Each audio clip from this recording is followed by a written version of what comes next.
तो सम्राट होता, संपूर्ण जग जिंकण्याची महत्वाकांक्षा होती, त्याच्या तलवारीत ताकद होती, पण मनात अजूनही शांती नव्हती. तो म्हणजे अशोका. त्याने युद्ध जिंकलं पण स्वतःला हरवलं.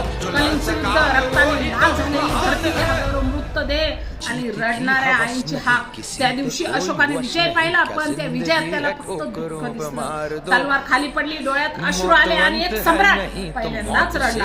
त्या क्षणी त्याच्या मनात एक विचार आला, जर हा विजय आहे तर मला पराभव हवा आहे. आणि त्या दिवसापासून अशोका बदलला, तलवार सोडली आणि स्वीकारला धर्माचा मार्ग. त्याने लोकांना शिकवलं, हिंसा नाही तर अहिंसा, द्वेष नाही तर प्रेम. मित्रांनो, आजही आपल्या समाजात द्वेष आहे, भांडण आहे, आपणही जिंकतो, पण कधी विचार करतो का आपण काय हरवत आहे? जर अशोकासारखा शक्तिशाली सम्राट स्वतःला बदलू शकतो तर आपण का नाही? तलवारीने नाही तर प्रेमाने जिंका, हिंसेने नाही तर मानवतेने जिंका. हीच खरी शिकवण आहे सम्राट अशोकाची.